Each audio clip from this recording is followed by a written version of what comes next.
అదేంటిది అనేది ఈ వీడియోలో మనం తెలుసుకునేందుకు ప్రయత్నిద్దాం. సో మొదటిగా బ్యానర్ రీడింగ్ చూసుకుంటే, గ్రూప్ నోటిఫికేషన్ రద్దు చేయాలంటూ దాఖలైన పిటిషన్ని తిరస్కరించిన సుప్రీంకోర్టు. జరిమానా విధిస్తాం జాగ్రత్త, గ్రూప్ 1 అభ్యర్థులకి సుప్రీంకోర్టు హెచ్చరిక. మళ్ళీ ఎందుకు వస్తున్నారంటూ సీరియస్. పిటిషన్ విత్డ్రా చేసుకున్న అభ్యర్థులు. గ్రూప్స్ ఉద్యోగాల భర్తీపై పిటిషన్ డిస్మిస్. గ్రూప్ 1కి సంబంధించిన విచారణ పూర్తయిన జీవో 29పై రిట్ పిటిషన్ దాఖలు చేయడంపై సీరియస్. పిటిషనర్లకు జరిమానా విధిస్తామని హెచ్చరిక. సో మనం టాపిక్లోకి వెళ్తే,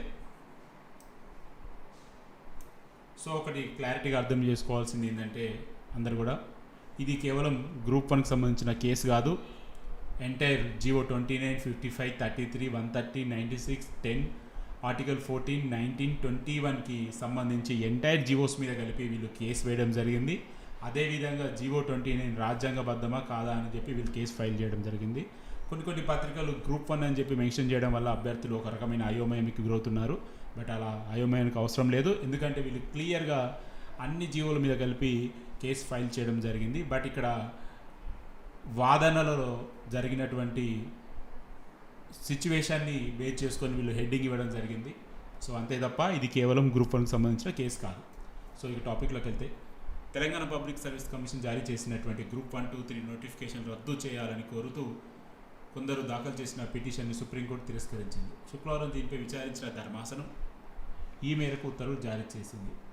వివిధ వర్గాల రిజర్వేషన్ల అమలుకు సంబంధించి రాష్ట్ర ప్రభుత్వం జారీ చేసిన జీవోలు విరుద్ధంగా ఉన్నాయని, అందువల్ల వీటిని ఆధారంగా ఉద్యోగాల భర్తీ కోసం జారీ చేసినటువంటి గ్రూప్ 1, 2, 3 నోటిఫికేషన్లపై స్టే విధించాలని పిటిషనర్లు అడిగారు. రాష్ట్ర పరిధికి సంబంధించిన ఈ విషయంపై హైకోర్టుకు వెళ్లకుండా నేరుగా సుప్రీంకోర్టుకు ఎందుకు వచ్చారని పిటిషనర్ తరపు న్యాయవాదిని ధర్మాసనం తొలుత ప్రశ్నించింది. అప్పుడు గవర్నమెంట్ తరపున న్యాయవాది స్పందిస్తూ, ఇదే అంశంపై వీరు ఇదివరకు హైకోర్టుకు వెళ్లారని, అక్కడ కొట్టివేయడంతో వాటిపై సుప్రీంకోర్టుకు వచ్చారని తెలిపారు. కానీ ఈ పిటిషన్లో ఆ విషయాన్ని వెల్లడించలేదని పేర్కొన్నారు. అందుకు ధర్మాసనం పిటిషన్పై ఆగ్రహం వ్యక్తం చేసింది. పిటిషనర్ దాచిపెట్టిన విషయాన్ని గ్రహించి దాచిపెట్టినందుకు జరిమానా విధిస్తామని హెచ్చరించింది. పిటిషనర్ తరపున న్యాయవాది స్పందిస్తూ, తాము పిటిషన్ని ఉపసంహరించుకొని హైకోర్టుకు వెళ్లడానికి అవకాశం ఇవ్వాలని కోరారు. అందుకు రాష్ట్ర ప్రభుత్వం న్యాయవాదులు అభ్యంతరం వ్యక్తం చేశారు. ఇప్పటికే హైకోర్టు కొట్టివేసిన అంశంపై మళ్లీ వెళ్లడానికి అవకాశం ఇవ్వరాదని కోరారు. దాంతో సుప్రీంకోర్టు కేవలం పిటిషన్ ఉపసంహరించుకోవడం వరకే సుముఖత వ్యక్తం చేసింది, హైకోర్టు వెళ్లడానికి అనుమతి ఇవ్వలేదు. సో ఇక్కడ క్లారిటీ ఏంటంటే, వీళ్ళు ఇవన్నీ జీవోల మీద కేసు ఫైల్ చేసినప్పుడు ధర్మాసనం, మీరెందుకు ఇది రాష్ట్ర పరిధిలో అంశం కదా, హైకోర్టు వెళ్లకుండా సుప్రీంకోర్టుకు వచ్చారంటే, మేము ఇప్పుడు హైకోర్టు వెళ్లేందుకు పర్మిషన్ ఇవ్వండి అని అడగడం జరిగింది పిటిషనర్స్. బట్ గవర్నమెంట్ తరపున న్యాయవాది, ఆల్రెడీ వీళ్ళు జీవో 29 మీద హైకోర్టుకు వెళ్ళారు, హైకోర్టుకు వెళ్తే అక్కడ లేటుగా వచ్చారని చెప్పి దాన్ని కేసుని కొట్టివేయడం జరిగింది, సో ఆ విషయం మీకు చెప్పలేదు అని చెప్పేసి అనడంతో ధర్మాసనం ఒక్కసారిగా ఆగ్రహించి జరిమానా కూడా విధిస్తామని చెప్పడం జరిగింది. సో ఒక రకంగా చెప్పాలంటే జీవో 29 వల్ల మళ్ళీ ఈ పిటిషన్ కూడా వెనక్కి నెట్టేశారని చెప్పుకోవచ్చు. సో ఓవరాల్గా కేసు అయితే విత్డ్రా చేసుకుంటానికి పిటిషనర్లకి ధర్మాసనం అనుమతించింది.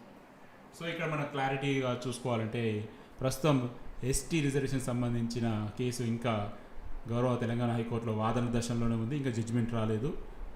మరి ఓన్లీ జీవో 29 మాత్రమే హైకోర్టు జడ్జిమెంట్ ఇచ్చింది. సో దాన్ని బేస్ చేసుకొని మిగతా జీవోలను కూడా క్లబ్ చేయడం వల్ల ఒక రకంగా కన్ఫ్యూషన్ క్రియేట్ అయిందని మనం చెప్పుకోవచ్చు. చూడాలి మరి ఎస్టీ రిజర్వేషన్ కేసు జడ్జిమెంట్ వచ్చిన తర్వాత మళ్ళీ ఇది ముందుకు వస్తుందా లేదా అన్నది. సో ఓవరాల్గా అయితే ఈ కేసుని అయితే వాళ్ళు పిటిషనర్ విత్డ్రా చేసుకున్నారని చెప్పి మనకి ఈనాడైతే ఒక క్లారిటీ ఇచ్చింది. సో మరో పత్రిక ఏమైనా ఆర్టికల్ ఇచ్చిందో చూసేందుకు మనం ప్రయత్నిద్దాం.